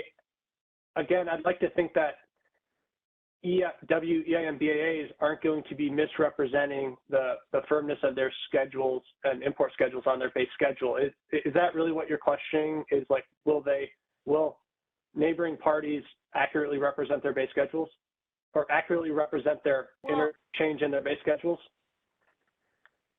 I guess what I'm saying is, what if an EIM entity is using exports out of Kaiser, LPT exports in their base schedule, and we've labeled them as, provisional firm? It's sort of a circular pattern, right?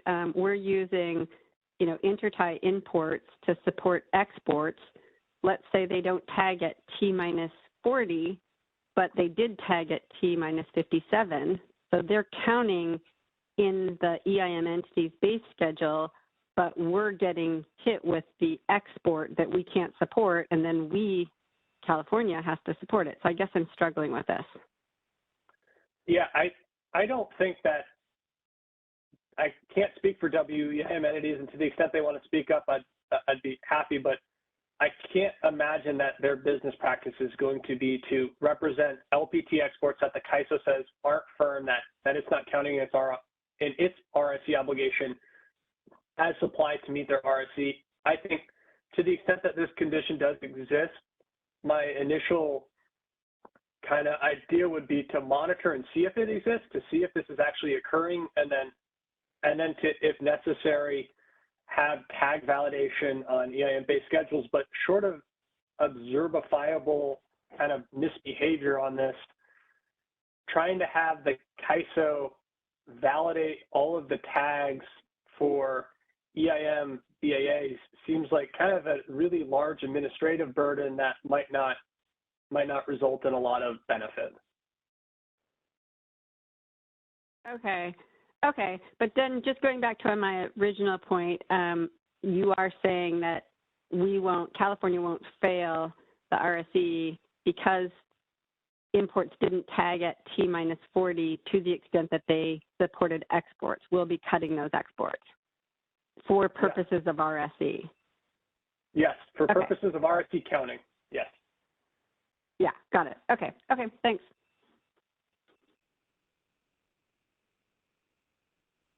All right, there are no additional questions in queue. Okay, well then I think we can move on to the next component of this proposal. So the next component deals with the Kaiser's proposal to modify the consequences of failing the WEIM RSC. We are looking to provide an opportunity to cure both undersupply and oversupply conditions.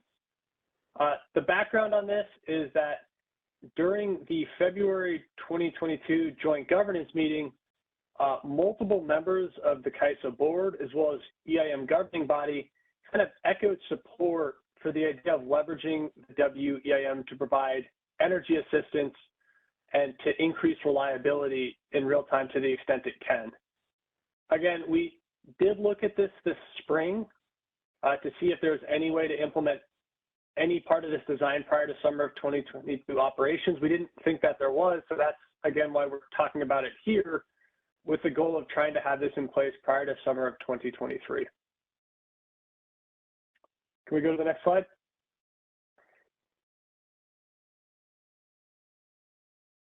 So on the undersupply side, the Kaiser would propose to cure undersupply conditions through a hurdle rate for incremental transfers set at the valid bid cap, so either the soft or the hard bid cap, depending upon where it is. I want to note before we go too far into this discussion that we are planning on to continue to leverage an existing constraint in our market that doesn't let an EIM entity export itself into a capacity deficiency.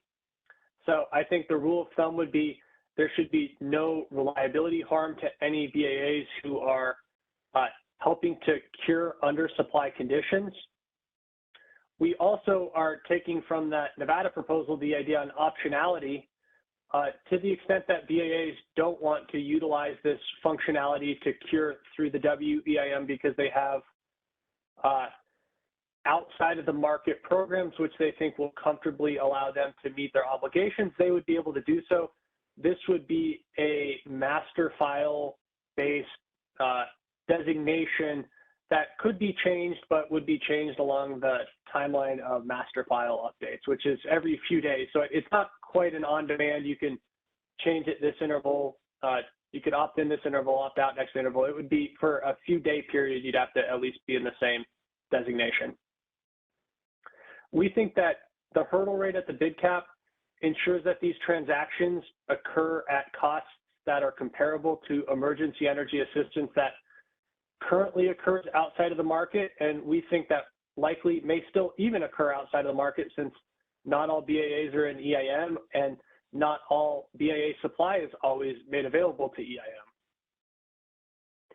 a lot of commenters this spring did identify the potential for misuse and that this type of functionality could be used in lieu of making forward procurement decisions for a BAA. We're open to having additional incentives that try to ensure that doesn't occur. I think rather than having those be in the market, we would look at the kind of misuse incentives to be more administrative consequences. That being said, I think the spirit of what we're trying to do here is to try to allow incremental transfers. So I wouldn't look for those administrative penalties to continue to allow or continue to lock out a BAA. I'd rather have the right set of administrative financial consequences than lock somebody out, because ultimately if a BAA is in an undersupply condition and the EIM does have additional supply, from a pure reliability standpoint, I think we want to ensure that that need can be met from the excess residual supply. Sorry, a lot of words. Next slide. So the next step on this is, if it's a hurdle rate, what's going to happen? Where does this excess revenue go to? Our proposal would be to calculate what we're going to call assistance energy separately as a component of the LMP congestion. You would be looking at what those incremental transfers are going into that BAA across all of the interties. That then would be pulled out of traditional congestion and would be settled as assistance energy. This concept is kind of similar to what's being proposed in the EDAM construct with transmission revenue, but it would be for that incremental quantity of assistance energy transfers. On the allocation side, we have two different options from the ISO's perspective. The first would be to allocate pro rata to net EIM exporters. This would ensure this revenue goes to the entities who are participating in EIM with excess supply that is priced and in the money and getting dispatched. This is pretty similar to how the ISO does some of its other consequence allocations. So that's, I think, where the ISO is leaning. Another idea that we've batted around internally is to allocate it pro rata based off residual supply as calculated in the WEIM RSC. I think the benefits of this is that it's looking at what is the actual capacity that is made available by each BAA in the real-time market against what their actual obligations are. We would be open to this and would like stakeholder feedback on, I guess, preferences on what the allocation looks like. For the Kaiser BAA itself, the Kaiser BAA would default to cure insufficiencies through the WEIM. Obviously, the Kaiser BAA would retain the ability to engage in emergency transactions and emergency energy assistance, but trying to cure this through the WEIM is simply a better operationally for the Kaiser BAA than trying to call different BAAs and figure out what their residual capacity positions would be and then try to procure that through emergency energy assistance. I would note that right now we have a number of initiatives that are, or not a number, but we are actively looking to revise our scarcity pricing as part of the price formation enhancements initiative. So we would think that, again, the pricing would look similar to curing this at the bid cap as it would to curing it through emergency energy, or curing it through emergency energy transactions. So I'd like to stop there and see if we have any questions. I'd also like to probably try to involve the ISO panelists a little more on this. I know James Lynn has been fairly involved with me kind of talking through optionality on this. So if you have any detailed settlements questions, I would definitely defer to him, but I think we're happy to answer any questions stakeholders would have on this concept.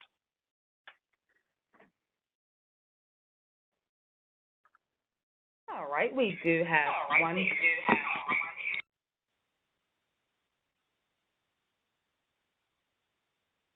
Sorry about that. I had feedback. My apologies. We're going to go ahead and unmute the first caller. Your line is unmuted. You may go ahead. Hey, this is Michelle Keto from CPUC again. A couple of questions. So would this price clear the market? So in other words, if you needed 500 megawatts, would you have to pay the bid cap for the 500 megawatts, or would the 500 megawatts clear the FMM and then $1,000 would clear the entire FMM and 5-minute market? I think the 1,000 megawatts would clear everything, or the price cap would clear everything. The point is the prices elevate in the deficient BAA.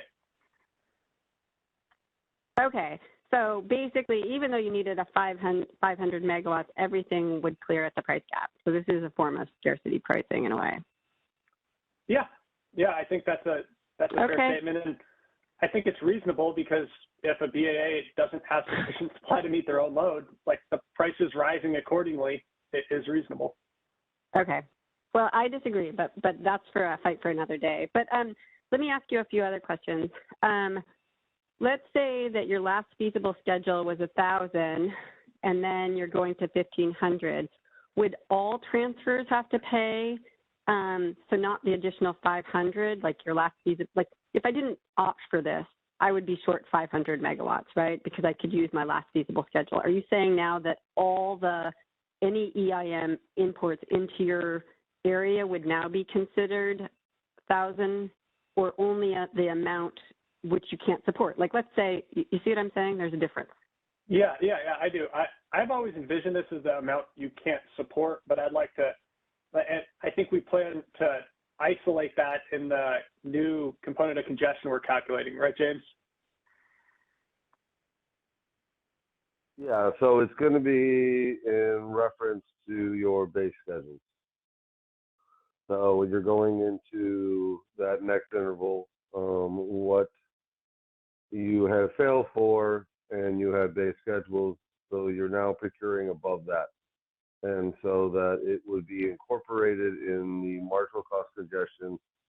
We have the marginal cost congestion breakdown.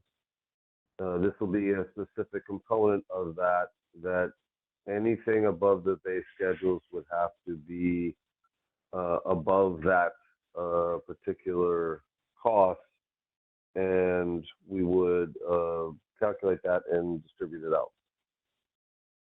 Okay, so that's confusing to me because if you're saying that you only have to pay the cap for the amount that's above what you can't support, that's different than clearing the entire 15-minute market. So I guess to me it sounds like if you clear the entire market at the $1,000, everything you're buying out of the market you're paying, $1,000 for. So I'm confused. Yeah, and I think Michelle, what we're trying to get at is the incremental portion would be settled separately as kind of assistance energy. So everything is $1,000, but if you needed 500 extra, that 500 extra wouldn't be settled traditionally. It would be settled out as assistance energy. Right, but if you're clearing 2,500 in the FMM, that's the part that's confusing to me, right? So let's say I'm buying 2,500 in the EIM, but I only really need 500 for assistance energy, right? The rest had cleared previously. Now am I paying the 1,000 for the 500 or for the 2,500 that comes across the ties? I think you're paying it for everything. A portion of that gets allocated out separately. Okay, so then I have a couple of other questions. I guess that sort of answers my questions about whether it's the incremental amount or it's the full amount. I think what I'm hearing you say is really it's the full amount, because if it clears the market, then you'll be paying the $1,000. But that aside, one other question, will RDRR be counted in the RC for California?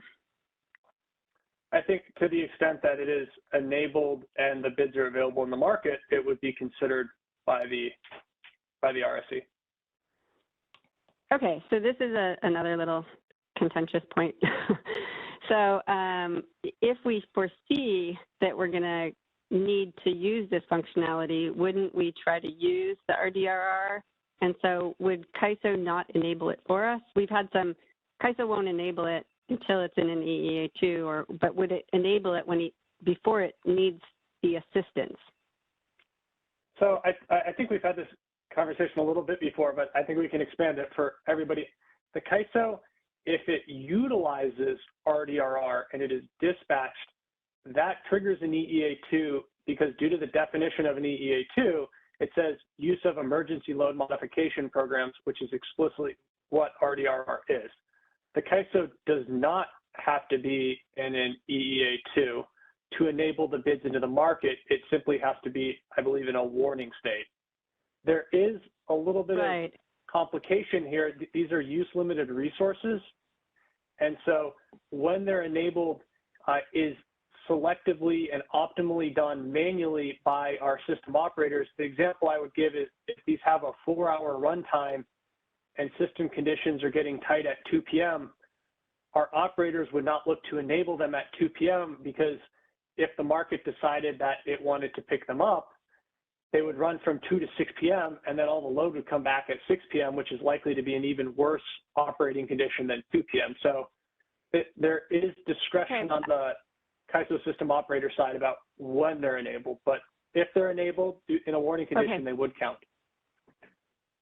So I'd like to go to July 9th of last year. At 2 p.m., Kaiso issued an EEA alert and said that it anticipated having deficiency entering into an EEA1 at 5 p.m. Would RDRR be enabled for 5 p.m. so that we could potentially count it towards, one, count it towards RSC so we don't fail and have to pay this, and two, be able to have it in the market and potentially use it? And did Kaiso do that then? I would have to go back and look at the sequence of events about when it got enabled, but the situation that you're positing is entirely reasonable, right? If we're worried about net load peak kind of going away by 9 p.m.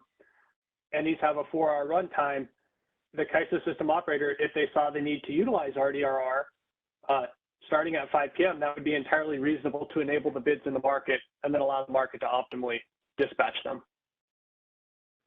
Okay, so could you do me a favor and see if that did occur? And if it didn't, can we work to figure out a way to ensure that it does occur in the future so that we don't pass, we don't fail the RSC?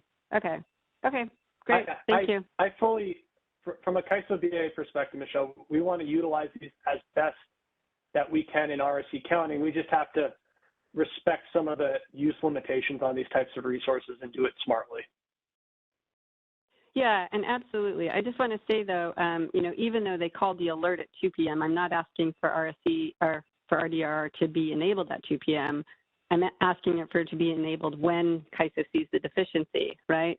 So that we don't get an RSC failure and have to, deal with these consequences when we do have a resource that we could potentially allow to bid in and potentially be picked up. So, okay, thanks a lot. Before we move to the other questions over the phone, there's a question that just came through the chat from Carly Page at PUC Nevada. It says, in Michelle's example, the 500 megawatts of incremental megawatts needed would be at the price cap of $1,000, right? Would any other supply be priced at the $1,000 price cap? All of the buyer's supply in that interval, all the market supply purchased and settled at the time interval for 15 minutes? Yeah, to get the transfers, the supply in the prices in the deficient BA would be at $1,000. Okay. Thanks, Danny. Yep. All right, we're going to move to the next question in queue. All right, Jeff, your line is unmuted. You may go ahead. Thank you. Hi, Danny. Jeff Spires with PowerX. Hey, Jeff. I think that discussion helped answer a few questions, but I just wanted to make sure I have an understanding. Let's just start with the example of a capacity test failure. Once the hurdle rate is added into the market, I think you've already clarified the prices will rise. But if I understand that approach correctly, the first thing that's going to happen is that the internal resources in that particular BA will be deployed first. So you really only get to the hurdle rate being applicable once not only, it's not immediate once you fail the resource sufficiency test necessarily. You have to fail the test and then actually have all your resources be dispatched and still be short before the hurdle rate comes into play. Is that the right characterization? Yeah, I think that's correct, Jeff. Okay. So can you just clarify, particularly for the capacity test, is the import limit at 0, or where is the quantity of imports limited to for which the hurdle rate would apply to? I think that you could set it at the base transfer level, or you could try to set it at the last EIM transfer level as it's done right now. And I think that the latter is, from what I understand, really problematic from a settlement standpoint. And I understand you're going to have concerns with it, but I wanted to at least raise it as a possibility. Okay, so just to clarify, so that's sort of outstanding, is that, or what? I'm not sure if I caught. I think the proposal right now would be at the base transfer, all incremental transfers above base. Okay. And so and that's basically for EIM entities that reflects their base ETSR quantity, and for the Kaiser that reflects 0, is that correct? Yes. Okay, that's just a useful clarification, so I appreciate that. Thank you. And I guess, like, just thinking out loud, the concern you raised earlier about conformance driving additional transfers would be largely reduced by using the base, right? Yes. Yeah, I mean, Okay. I think, fundamentally, if we kind of think back to one of the significant challenges we've had with the existing failure consequences is that you have an approach where the current level of imports determines the failure consequences. And so, I think that really stems back to what we saw back in 2020 that in part led to kicking off this initiative in the first place, where Kaiser was receiving large imports in advance of the failure, and then once the failure occurs, they're sustaining those throughout the period. And load biasing plays a role, at least to some extent, not one for one, but to some extent in what that quantity is set. So I think, as we start shifting towards a discussion of financial consequences, it is logical to start with 0, particularly for a capacity failure, because if you're failing capacity and you're receiving import, then you're using the market to fill in that gap. I think it's a different discussion for the flex test and a flexibility failure, but for capacity in particular, I think 0 is appropriate. Yeah, and I thank you for your comments on that, Jeff. Or no, I think it just reoccurred to me. I think what you said is important, and like you went back to those August 2020 events about when there was really large transfers, and our thinking is that those transfers were largely driven by that HASP dynamic, where HASP is clearing too many LPTs, and then mid-hour the Kaiser can't get any more. The Kaiser runs out of internal supply, and there's large LPTs, and it's kind of frozen at a higher level. So that's another reason why we kind of think all this phase 2 stuff would need to go together to be in place by summer of 2023, because we wouldn't want that dynamic to also still be lingering out there if we're using the base transfer as the reference point. Right. I understand. I agree that sorting out that issue as well at the same time is important. Thanks, Jeff.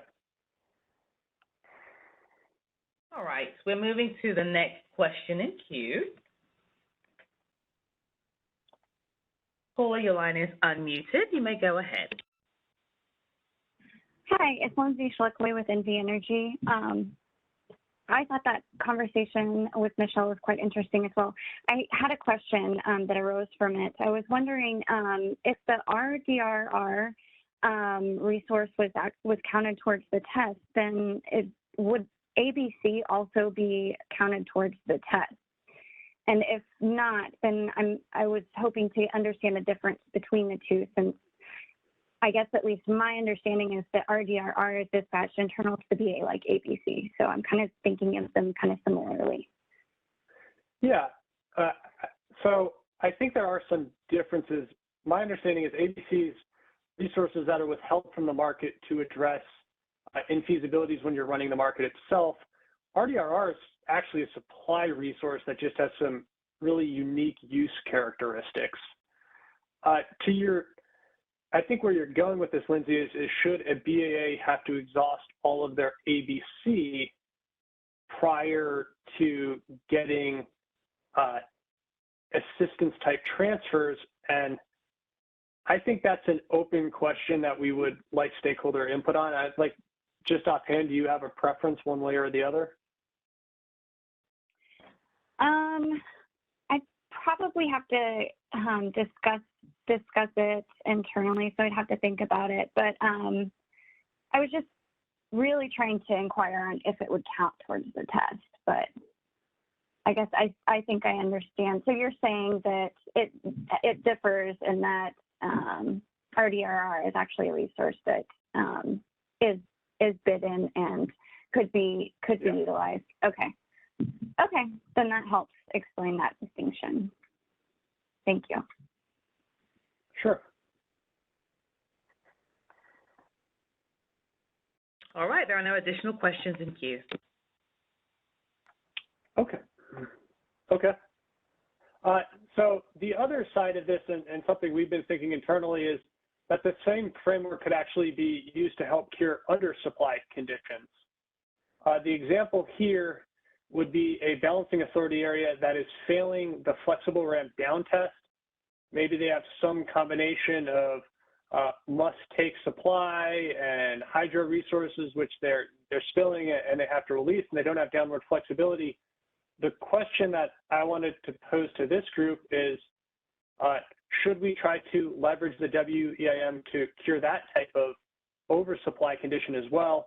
Our proposal would be to set a hurdle rate at $0 and relax the export transfer limitation when that's met. We think that this makes a lot of sense. The BAA in an oversupply condition benefits because their prices aren't going negative. They can get rid of the supply. The footprint benefits because there's additional low-cost supply that is available for the footprint to utilize and displace higher-cost supply. And then there's also a benefit on the what these resources typically are. These are typically, I guess, more renewable type low carbon resources. So to the extent that the Kaiser can avoid, or the EIM can avoid curtailing these, or BAs having to manually curtail these, we see a benefit in that. All this is being said, we don't want to create the wrong incentives for BAAs to not offer downward flexibility, because having downward flexibility is, in our view, kind of a key component of having an efficient market. But in these kind of outlier conditions, if the prices go to zero, is it reasonable to relax that export limitation to allow the EIM to provide off-takers for that supply? Kind of the second order discussion on this would be, if a BAA is failing the flex ramp down test, if one of their neighbors is failing the flex ramp up test, and it's like clearly demonstrated that there's residual supply in the EIM, should they have their import transfers limited, which is getting rid of an additional off-taker for that excess supply when a BAA is in an oversupply condition? So that's kind of our idea and the framework of our idea, but we would be really interested in seeing if this is something that stakeholders would be interested in pursuing. Are there any questions on this idea?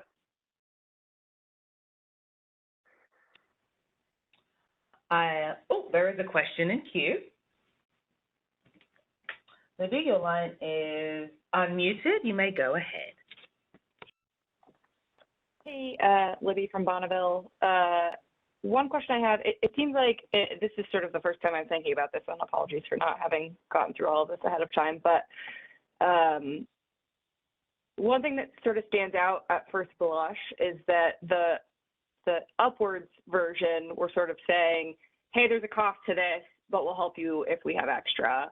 The downward version, we're saying, hey, rather than it being like, oh, there's megawatts, we'll help you, it seems like the first benefit is it won't be as expensive. And it seems, I guess my question is that the only way to make this work, that we give, that like there is an off-taker for excess megawatts, or is the goal specifically? Yeah, go ahead. Yeah, I wouldn't say it's the only way it can work, Libby, but I think it's by far the simplest. I guess you could try to charge the oversupply BAA some type of negative price and then try to allocate that back out. It gets a lot more complicated, I think, if you try to figure out how to also charge for providing this service outside of just there being more low-cost supply to the footprint. Okay, and then I guess my other question would be specifically if the LMP in the footprint of people that pass the downward test or just passed all the tests, let's say to make it simple, is already negative, does this become an issue? I'm imagining times of the year when it's like everybody has, like prices are negative because there's a ton of water up in the Pacific Northwest or whatever. And would there still, like, just setting the hurdle rate at 0, does it still put that BA's megawatts last? Or how does that end up working with a bunch of people that did pass the downward test but also have excess and prices are negative? Yeah, I haven't personally considered this situation. I think there's the potential for multiple BAAs to be in oversupply conditions and have very, very low or negative prices. The entire footprint, with as large as the EIM is right now, I think that there's always going to be an opportunity to find somebody who's willing to pay something above 0 for within the EIM footprint. I mean, kind of panelists, is this something we've seen? I've not seen kind of the entire footprint on negative prices.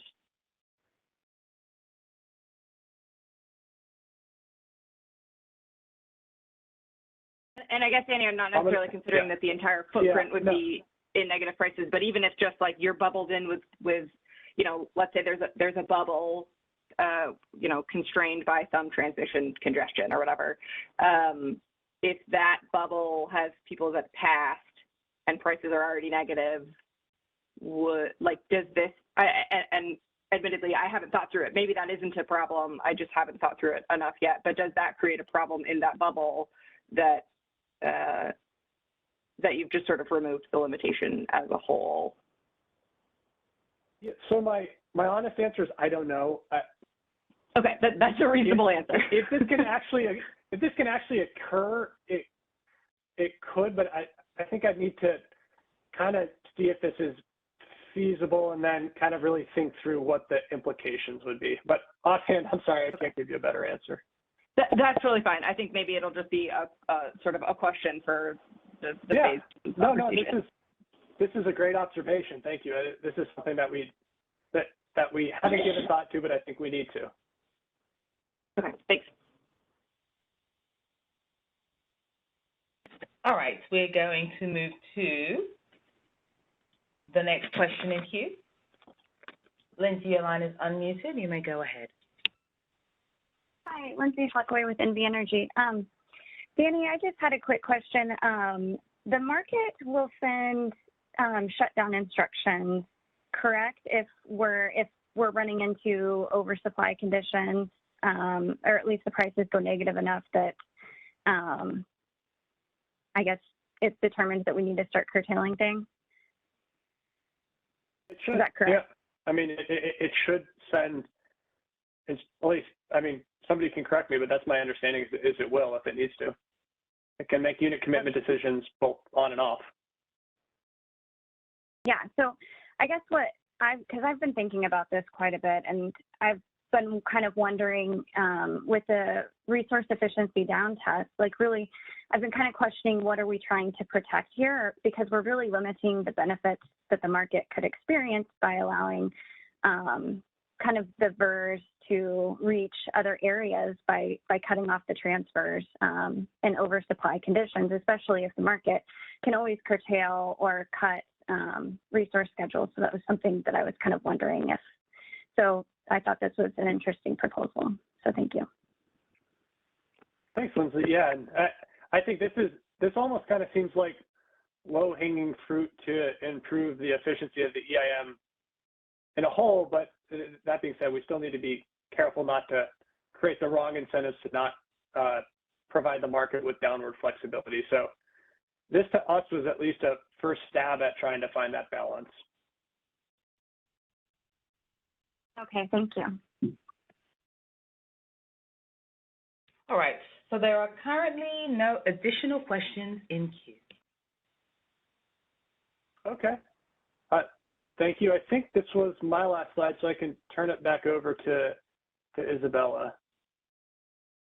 Yeah, thank you again, Danny. everybody, for participating today. Yep. Thanks, Danny. So we'll move into next steps. So first, the EIM decisional classification.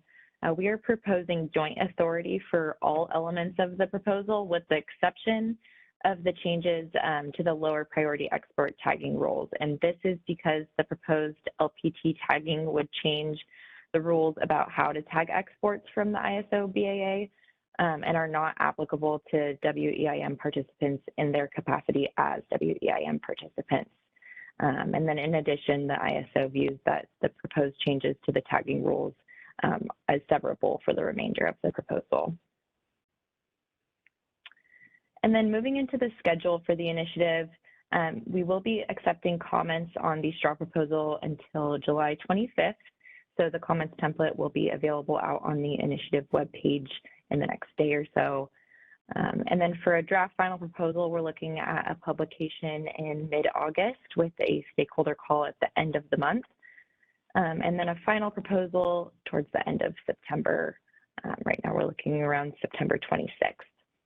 And then between August and September, we'll work on developing the draft tariff and the BRS, and then ultimately targeting a decision at the October 26th, 2022 joint governance meeting. And then as Danny explained earlier during the call, a June 1, 2023 implementation. So again, to go over comments, all related information for the initiative, including the straw proposal and presentation that we discussed today, is available out on the initiative webpage, which is linked here on this slide. And then again, comments are due July 25th through the commenting tool. So any questions on any of these slides?